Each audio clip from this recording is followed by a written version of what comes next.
first impression can determine whether or not you get the job, and you want to make sure to use good nonverbal communication.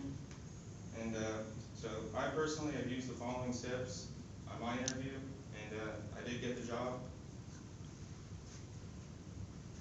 So there are 3 different ways to make a good first impression through nonverbal communication. The first way is by the way you dress. Dressing well will communicate that you're a professional individual. The second way is by eye contact. Maintaining good eye contact will show that your interviewer that you're sincere and relaxed. And the third way is time management. By arriving on time to your interview, it will show that you manage time wisely. So by knowing how to make a good first impression using nonverbal communication, your chances of landing the job are significantly increased. First way, being dressed well. So dressing professional shows that you're serious about getting the job, and it is important to choose proper attire to make a positive statement about yourself. For men, a blue or gray suit works real well. Both of those colors are conservative and authoritative, and blue shows calmness. And also, you see I have a red tie on, and that's kind of more of an active color, but again, it works well. And long white sleeve shirts, this kind of shows friendliness. A striped shirt is a little too casual. You wouldn't want to wear that on an interview. And freshly shined shoes that will communicate that you pay attention to detail. Groomed fingernails as well. I mean, just another minor details that your employer can pick up. That'll help you get the job. And for women, black dress and jacket is probably the best idea. It's authoritative, and you're going to want to avoid distracting jewelry. And for shoes, low flats or low to mid heel shoes are good. You don't want high heels; that's a little too excessive. And light makeup as well. You don't want to wear too much makeup to an interview. Nothing too excessive there either.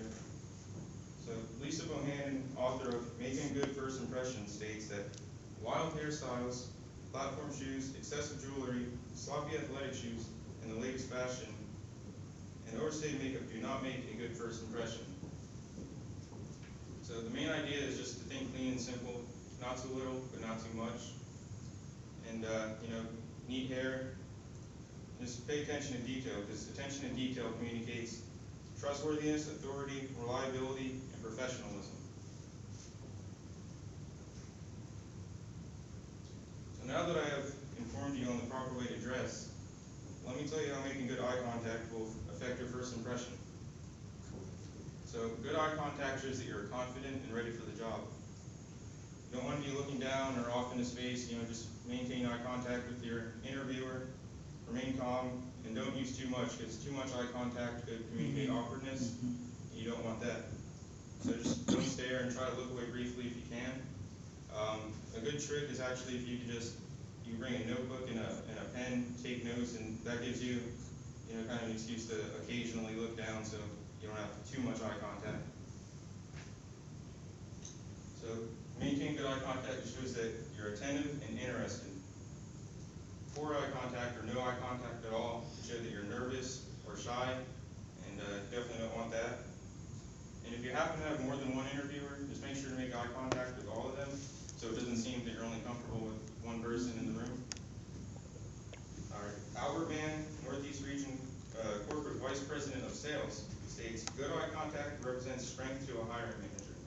Now, in that article, she also states, along with the firm handshake, eye contact shows the interviewer you're ready for the job and will not back down from it.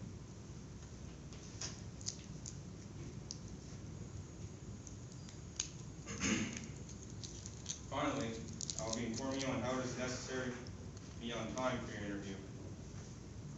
You want to budget your time to show your interview you're well prepared, and even arriving 10 minutes early, that's a good idea. I mean, it's better to be early. Definitely don't want to be running late. But if you happen to be running late, you can give the company a call and just briefly explain why you're running late. This will communicate to them that you care. And so if you are late and you just show up late, you don't call or anything like that, that'll give your interviewer, kind of, is he going to be like this regularly on the job? And that's a really bad first impression. So according to an article entitled Top 10 Job Interview Etiquette Tips, author Alison Doyle states, an interview is even more stressful than normal if you're rushing and get there on time. So, I mean, because you never know, even with directions and stuff, you just want to plan ahead and try to be there early. This way that you, I mean, 'cause it's already going to be stressful as it is, so it'll be better that you're there at least 10 minutes early. Being on time will show to your employer that you're a dependable person.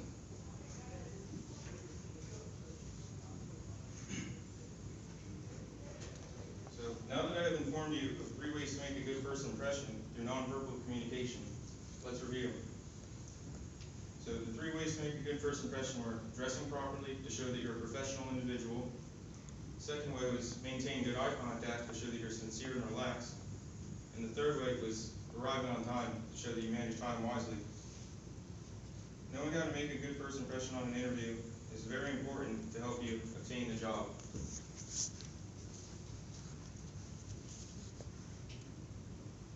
Are there any questions?